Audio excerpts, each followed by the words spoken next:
Oi, pessoal. Semana passada nós começamos uma série nova, né? Chamada Entre Lençóis, e ela é focada na sexualidade do casal, né? Mas hoje, né, não vai ficar frustrado com a gente, não. Não vai ficar frustrado aí, chateado. Hoje nós vamos começar mais uma série, que nós achamos que é muito importante, quando estamos falando da sexualidade, falar também do amor, porque eles são complementares, né, minha querida? Isso mesmo, a gente vai alternando as duas séries, nós não vamos desistir da outra. Não, nós vamos de falar jeito nenhum. cada semana uma série, amor e sexo. Então, semana passada nós começamos sobre sexo, hoje nós queremos falar sobre o amor. Então, hoje a ideia aqui é a gente falar sobre o amor baseado em 1 Coríntios 13, que é a régua, né, o padrão de qualidade de Deus para o amor, né, como Deus ama. E aí nós vamos poder medir, né, onde está o padrão de Deus e onde está o nosso padrão. E aí a gente vai poder trabalhar, né, nas nossas dificuldades para tentar chegar um pouquinho mais perto no padrão de Deus, que é inatingível, né? Exatamente. Então a gente vai começar aqui lendo o texto de 1 Coríntios 13, os primeiros 3 versículos, 1 a 3, tá? Então diz assim: se eu falasse as línguas dos homens e dos anjos, mas não tivesse amor, seria como um sino que ressoa ou um símbolo que retine. Se eu tivesse dom de profecias, se entendesse todos os mistérios de Deus e tivesse todo o conhecimento, e se tivesse uma fé que me permitisse mover montanhas, mas não tivesse amor, eu nada seria. Se desse tudo que eu tenho aos pobres e até entregasse meu corpo para ser queimado, e não tivesse amor, de nada me adiantaria. Então, nesse começo do capítulo aqui, ele fala de coisas importantes que você pode ter, mas que sem amor, elas não servem para nada. Então, ele fala o quê aqui? Falar a língua dos homens e dos anjos, né, meu amor? Sim, sim. Você pode falar outras línguas, né? Você pode ser muito espiritual, mas se você não tiver amor, não adianta nada. É como se fosse só aquele barulho do sino, não vale nada. Acabou.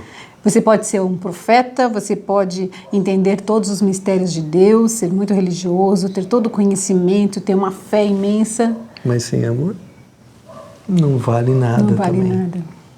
Né? Você pode dar tudo aos pobres, você pode ser um mártir, você pode morrer por uma causa, né? Mas se essa causa não envolver o amor, não adianta nada. Não adianta nada. Então, aqui nesse texto, ele fala sobre a importância do amor, né? Para que serve o amor? E aí a gente pode acrescentar em relação ao casamento, né? Eu posso ter um casamento aparentemente muito legal, muito lindo, nós podemos ser chiques e elegantes, podemos ser um casal muito bonito, você pode ser, mas se não tiver amor nesse casamento, nada adianta. Isso é tudo fachada. Verdade.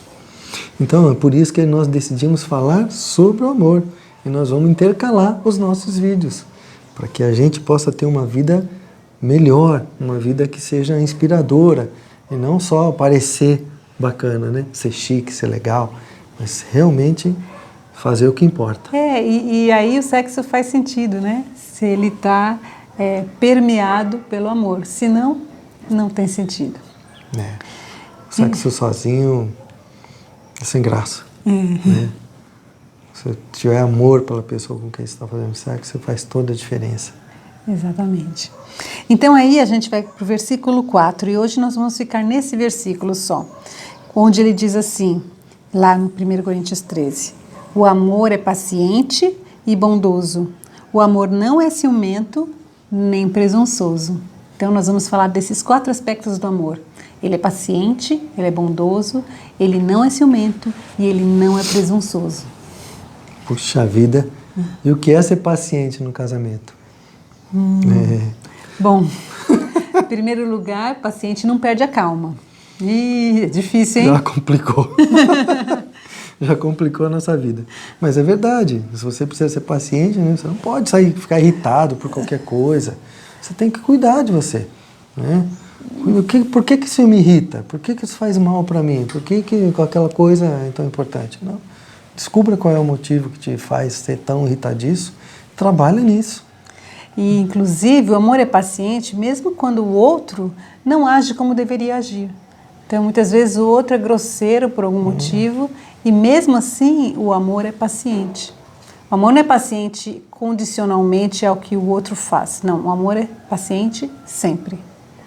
Via de regra, a gente baseia o amor no nosso, né? Na nossa necessidade, na nossa expectativa. Então, se alguma coisa sai de controle, aí a gente já, né, pisou no meu calo, já perde a paciência, já fica bravo, tal. Mas não é assim, né? Outra coisa que acontece é que, às vezes, você quer que as coisas aconteçam da forma que você planejou, ou na velocidade que você imaginava, né? Eu sou muito rapidinha. E aí eu quero que ele faça as coisas do jeito que eu gosto, que sejam rápidas. Só que ele tem outro ritmo. Eu, por exemplo, eu prefiro acordar, sei lá, 1 hora mais cedo de sair de casa para eu fazer as coisas no meu tempo do que esperar até o último minuto, né? Para levantar e fazer todas as coisas correndo. Não, aí eu fico irritado, eu perco a paciência realmente. Então eu tenho trabalhado nisso em mim. Mas ao mesmo tempo, né, a Aline tem trabalhado nisso nela. Ela pensa assim, por exemplo, eu vou dormir até o último minuto que eu posso. E depois eu corro. E depois sai correndo. Só que eu corro e quero que ele corra também, só que ele complicou. Tem outro ritmo, não vai fazer as coisas rápido como eu gostaria que fizesse. Então, eu preciso ser paciente, porque esse é o jeito dele. E eu preciso ser paciente com ela, porque esse é o jeito dela. Então, quando ela me acorda na última hora, já sei, vou ter que fazer as coisas mais rápido, enfim. Né? Esse é um exemplo bem assim, dia a dia nosso, né, amor? E também tem coisas que o outro ainda precisa mudar. Muitas vezes o outro até sabe que está errando, ele até já pediu perdão para você sobre determinados assuntos, mas ele ainda não conseguiu fazer todas as mudanças necessárias. E aí você não tem paciência, porque afinal de contas, poxa, você já falou para ele que aquilo te irrita, que aquilo é um problema, e aí você quer que a mudança aconteça instantaneamente. Mas o outro tem um outro jeito, um outro ritmo de mudança, e aí a gente precisa ter paciência. Isso é um processo, né? Eu lembrei agora, sabe do que, meu amor? Do Puff Assassino. Ai, amor. Eu sempre falo do Puff Assassino, mas tudo bem. O Puff Assassino é um Puff que uma vez eu tropecei nele, quebrei meu dedo, fiquei muito bravo com ele. E aí a Aline que tinha deixei deixado, o Puff no com lugar. A Aline e tal. E toda vez que eu chegava e o Puff estava lá no meio da sala, eu ficava muito bravo. Aí um belo dia eu pensei, eu tenho que parar com isso. Né? Porque não adianta, ela não vai, né? Assim, isso não pode me afetar. Né? Ela não vai mudar porque eu estou falando que o Puff já tropecei, já quebrei o pé, você não aprende. Não adianta. Então eu peguei para chegar e guardar o Puff todo dia no lugarzinho dele, onde ele não é perigoso. Ele não é assassino de ninguém. E o que aconteceu, meu amor? Eu parei de deixar o Puff fora do lugar, porque ele parou de ficar reclamando comigo que o Puff estava fora de lugar, então eu parei de deixar o Puff fora de lugar. Então a paciência de um, ele gera a mudança do outro. Muitas vezes isso gera mais mudança do que a reclamação. Porque você percebe a tolerância do outro, né? E aí você vê, puxa, isso incomoda tanto ele, mas ele está fazendo aquilo, né? Então é bem legal. Outras coisas é que a pessoa erra, né? Muitas vezes a pessoa erra. Ela faz alguma coisa errada, tal, e isso afeta a família. Sim. Né? Então, a gente tem que ser paciente. Às vezes, por causa do erro de um, afeta todos, né? Então, um erro que eu lembro, né? Que às vezes eu faço, né? Com uma certa frequência até. Eu esqueço de pagar um boleto, por exemplo. Fica ali no dia e aí passou e não... Eu já botei alarme, eu ponho alarme de manhã, eu falo, mais tarde eu vou fazer, não, depois eu pus alarme à noite. Enfim, eu já tentei várias coisas, a maioria das vezes eu não erro, mas eventualmente eu erro. Né? E aí tem que pagar multa. Todo mundo sofre com isso, a gente podia estar usando esse dinheiro para fazer outra coisa legal para a família, mas aí a Aline, em vez de falar, amor, que absurdo, gastamos dinheiro por sua causa, ela fala, puxa amor, que pena, tal. Não vamos, né, mais aquele dinheiro que a gente podia usar para outra coisa. Mas não vai dar. Paciência, né? Isso, paciência, né? Não foi de propósito. Não foi de propósito. E aí isso que me faz não querer, né, errar de novo. Outra coisa que a gente tem que ter paciência é quando um faz as coisas de uma forma diferente do que o outro faria, né? Então, por exemplo, talvez no seu caso seja em relação à comida, cozinhar, o jeito de cozinhar, os dois cozinham, cada um que vai para a cozinha tem um método, isso é muito comum, né? E aí você fica sem paciência porque ele está fazendo diferente daquilo, do jeito que você acha o certo de fazer. Mas, se o outro está fazendo, paciência, deixa ele fazer do jeito dele. Cada um tem uma história de vida, né? Viveu de uma maneira diferente, aprendeu né, aquilo, fazer de uma maneira diferente.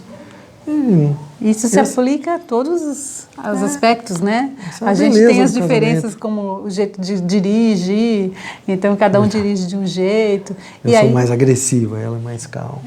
A gente precisa ter paciência, porque o outro é daquele jeito, é como é. Ela se agarra assim, né? No banco. E eu fico assim, né? Quando ela está dirigindo, não vai passar aquele carro. Então, é assim mesmo, mas a gente fica quietinho, meu amor. A gente se controla, fica quietinho. É isso mesmo. E o amor também é bondoso. Bondoso. Como é que a gente pode ser bondoso no casamento? Primeiro, fazendo as coisas sem esperar nada em troca. Não usando a sua bondade como objeto de troca. Uma moeda, né, de troca. Não, faça as coisas por pura bondade, apenas para abençoar o seu cônjuge, seu marido, sua esposa. Por amor. Por amor. Né? Seja bondoso, porque você ama aquela pessoa. Né?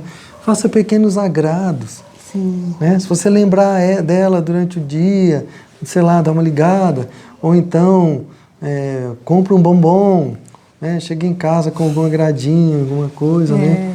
Faz elogio. Chega em casa, né, do trabalho, encontra sua esposa e elogia ela. Às vezes tem um monte de coisa que está errado, mas tem uma coisa certa. Então escolha elogiar o que está certo, em vez de reclamar de tudo que está errado, né? Isso é um ato de bondade. Olha o copo meio cheio, né? Não meio vazio. Quando o seu marido ou a sua esposa chega do trabalho cansado, irritado, pegou trânsito, teve um dia cheio. Então, faça um acolhimento com carinho, com um abraço, com uma conversa gostosa. Então, isso é um ato de bondade para o seu cônjuge. Ela é boa nisso. Eu não vejo a hora de chegar em casa. Essa mulher me recebe muito bem. Me beija, me abraça, pergunta como é que foi o dia, dá vontade de voltar para casa. Eu não sou aquele cara que quer ficar até mais tarde no trabalho só para não ter problema. Não vejo a hora de voltar para casa. Outra coisa, um ato de bondade é você não expor o seu cônjuge quando ele faz alguma coisa errada diante dos outros. Né? Você viu que o seu cônjuge fez alguma bobagem ou deu um fora e aí está na frente de outras pessoas. Então, você não precisa expor, salientar aquilo e valorizar o erro. Não, né? Deixa para lá, não faça isso, não exponha o seu cônjuge. A pessoa vai se sentir, né, traída, né, humilhada, que é a pessoa com quem ele confia, né, com quem ele se abre, com quem é ele mesmo, né, e aí fala dos defeitos dele, né, na frente dos outros, enfim. Muito ruim. Isso é muito, muito chato, né, muito ruim para o casamento isso, né. Outra coisa importante a fazer é quando o outro está assim, agitado, correndo, tentando fazer umas coisas. Então, sei lá, a Aline está fazendo o almoço, aí eu vou lá, olho e falo, puxa, né, vou ajudar. Vou lá fazer alguma coisa juntos para a gente ser mais fácil. Ele fala, o que você precisa de ajuda aí para resolver? E aí eu falo, faz isso aqui para mim que isso já vai me ajudar bastante. Aí ele faz. Então, talvez na divisão de tarefas que vocês tenham aí no seu casal, no seu casamento, aquela tarefa nem seja sua, mas você está vendo que o outro está fazendo aquela tarefa, mas ele está correndo, ele está atrapalhado, ele está sem tempo, ele se atrapalhou por algum motivo, e aí você vai lá e por bondade ajuda ele na tarefa dele. Então isso faz o casamento ficar mais leve, né? Mais gostoso. Pois é. Isso é uma demonstração de amor. Vai ajudar mais tarde também. Quando a gente falar daquele outro semana que vem. Né? Tem um livro que fala o sexo começa na cozinha. Na cozinha. Enfim, né? Se você está bem, sua esposa está bem, os dois estão descansados, agora estão os dois caídos, cansados, acabados. Não adianta, seja bondoso. É, Vai ajudar em todas as áreas. com certeza. Que mais? Sempre vê algo positivo no outro. Olha, a gente já falou disso. Olha o copo meio cheio. Valoriza o que é bom. A gente, quando os meninos eram pequenos, a gente falava sobre reforço positivo.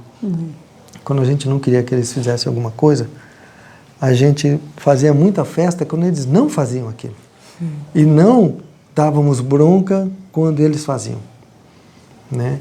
É igual, né? Todos nós, né, desejamos ser elogiados, agradados, né? Ser benquisto, né? Que alguém gosta da gente. Então, vamos olhar o lado positivo, vamos valorizar o nosso cônjuge naquilo que ele é bom. Sim. E então, ser bondoso é demonstrar consideração pelo seu cônjuge.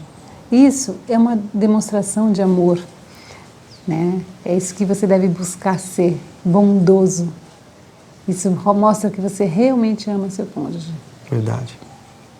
Bom, o amor não é ciumento, né? Não arde em ciúmes, né? Mas o ciúmes não é prova de amor?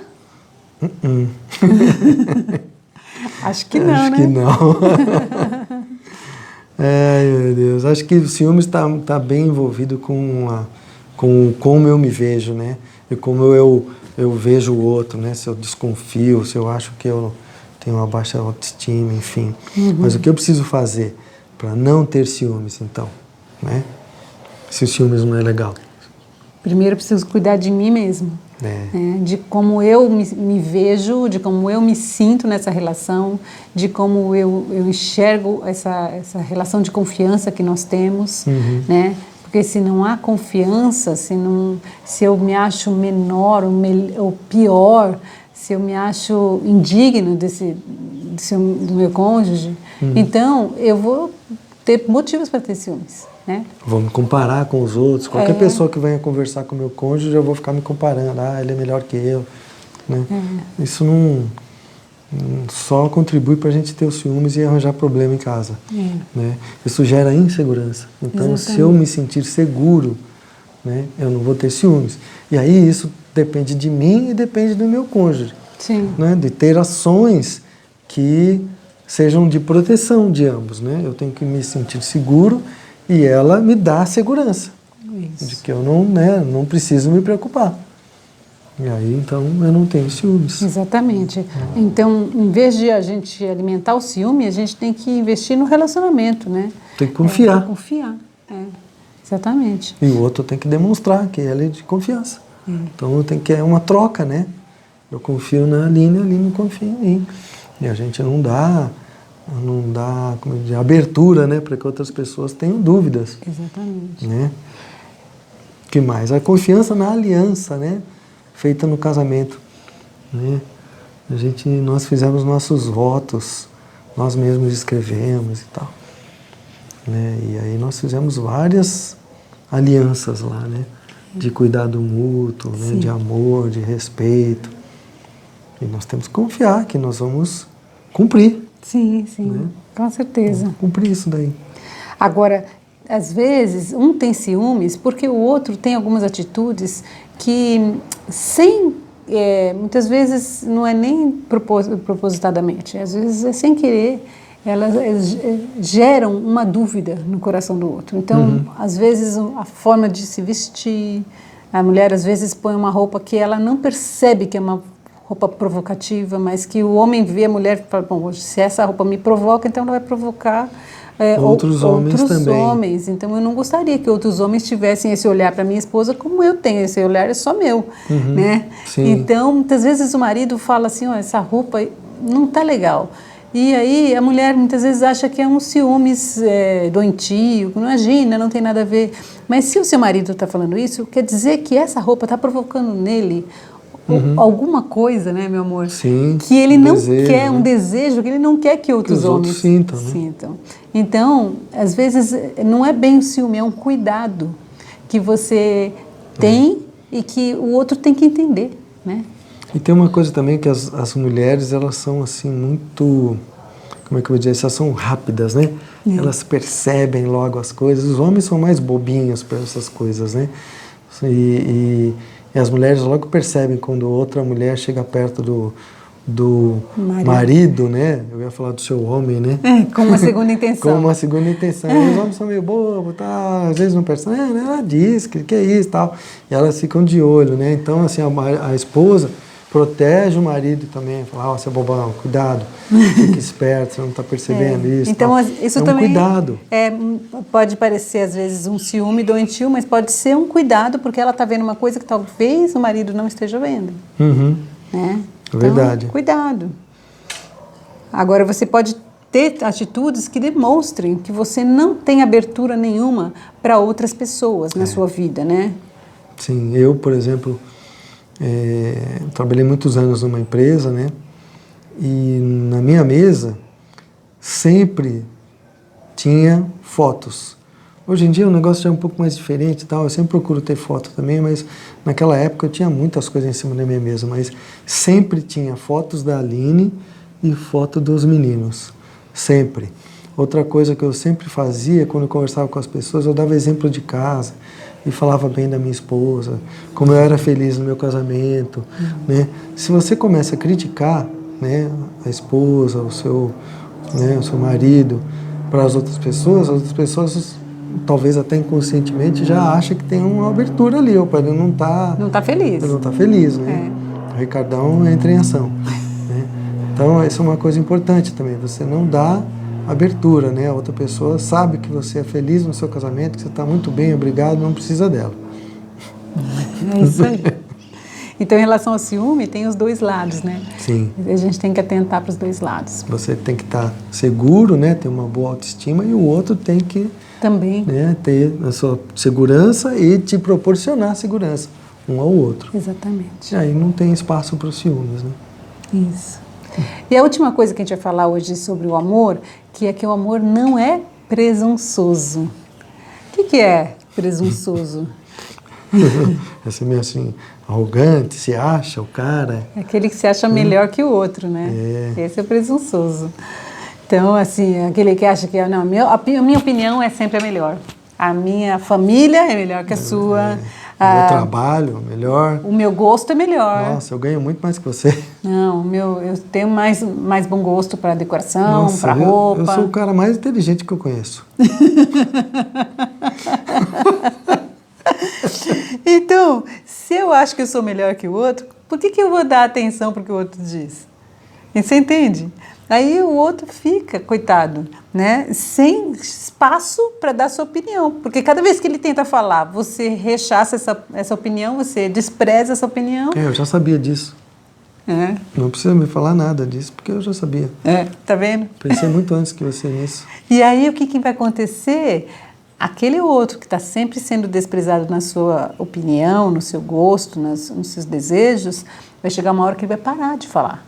Ele não vai mais dar a sua opinião, ele não vai mais dizer o que ele prefere, ele vai falar, deixa pra lá, você faz do jeito que você quiser.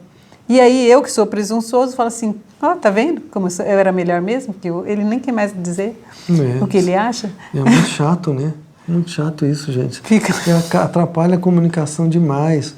Né? A gente tem que ser humilde, né? E entender que o outro tem uma outra vivência diferente, que nós não tivemos, um outro ponto de vista, coisas que a gente nunca pensou, né?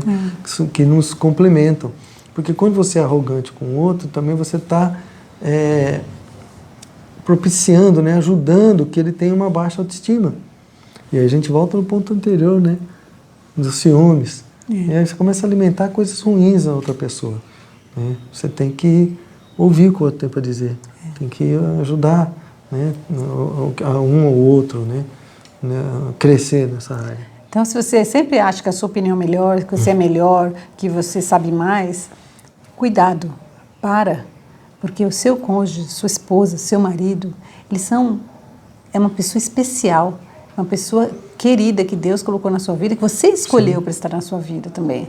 Então, não tem sentido você escolher uma pessoa que está para ser parceiro de vida e depois achar que ele é menor que você. Não, os dois são iguais, os dois diante de Deus têm o mesmo valor e as opiniões devem ser valorizadas dos dois. Você escolheu aquela pessoa para amar, para viver com ela, para ela te completar, né?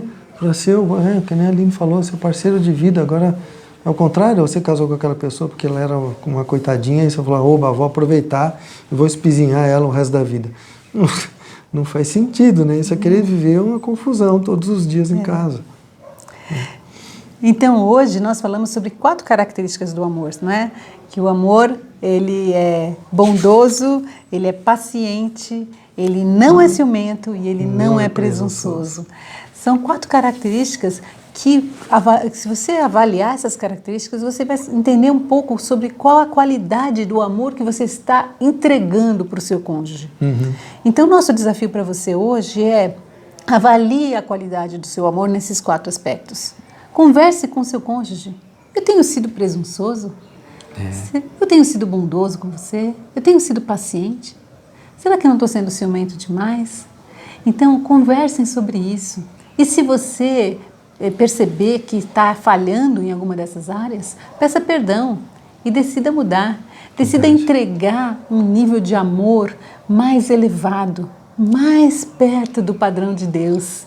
Claro que nós nunca vamos chegar lá no padrão dele, que é muito alto, mas nós podemos nos esforçar e trabalhar para estar mais próximo do padrão dele, né? E aí o nosso casamento como um todo vai ganhar. Esse é o alvo, né? O objetivo. Se você sempre se esforçar para isso, né? O seu cônjuge só tem a ganhar. Se o seu cônjuge se esforçar para isso, você só tem a ganhar. E vocês vão alimentando esse ciclo virtuoso, né, de amor. Com certeza. Bom, encerramos esse vídeo aqui hoje. Se você gostou, compartilha, dá um like, fala para os seus amigos, divulga aí. Se inscreve no canal, né? Exatamente. E aí, na semana que vem, a gente volta com o segundo vídeo da série Entre Lençóis. É isso aí, sexo! Tchau! Tchau, pessoal.